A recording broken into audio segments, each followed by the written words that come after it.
இன்னைக்கு நான் ஃபுல்லா மிஸ் மூடி மோட்ல தான் இருந்தேன். ஹலோ பீரியட்ஸ் வந்தாச்சு அப்படின்ற மாரி பீரியட்ஸ் வந்துடுச்சு.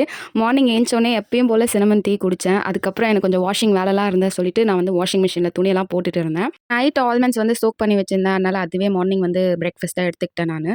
போட்டாச்சு. லஞ்சுக்கு சிம்பிளான lemon rice with boiled fried egg பண்ணிட்டேன். Easy but fully satisfied. என்னதான் கிராம்ஸ் வந்தாலும் அத வந்து நான் சில்லா ஹேண்டில் பண்ணிட்டேன். அதுவும் வந்துட்டு ரொம்ப ஈஸியா போயிடுச்சு. எனக்கு வந்து ரொம்ப கிரேவிங்ஸா இருந்தது. ஒரு மாரி சாக்லேட்டு, காஃபி அந்த மாரி சாப்பிடணும் போலவே இருந்துச்சு. அதனால ஈவினிங்க்கு மிஸ் மூடிக்கு ட்ரீட் வேணும்ல. ஸோ ஸ்டார்பக்ஸ்ல கேரமல் காஃபி வந்து வாங்கி குடிச்சேன் நானு. நெறைய பேர் சொல்றாங்க பீரியட்ல வந்து பாத் எடுக்கக்கூடாது. ஒரு ஃபர்ஸ்ட் 3 டேஸ் வந்து நம்ம குளிக்கவே கூடாது. பிகாஸ் பாடி டெம்பரேச்சர் வந்து ஃப்ளக்சுவேட் ஆகும். அதனால நீங்க குளிக்கக்கூடாது. ஆஃப்டர் 3 டேஸ் வந்து நீங்க குளிக்கலாம் அப்படின்னு சொல்றாங்க. இது உண்மையா? பொய்யா? இப்படி பண்ணலாமா? பண்ணக்கூடாதான்னு சொல்லிட்டு நீங்க கமெண்ட்ல சொல்லுங்க. ட்ரையர் வேற இல்லையா? அதனால வெளியில தான் நான் துணியெல்லாம் காய போட்டுட்டு இருந்தேன். So this was my grumpy but cosy day. நீங்க எப்படி சில் பண்றீங்க பீரியட்லன்னு கமெண்ட் பண்ணுங்க. இல்லனா மிஸ் மூடி கொஞ்சம் சேட் ஆகிடுவா. டாடா பை பாய்.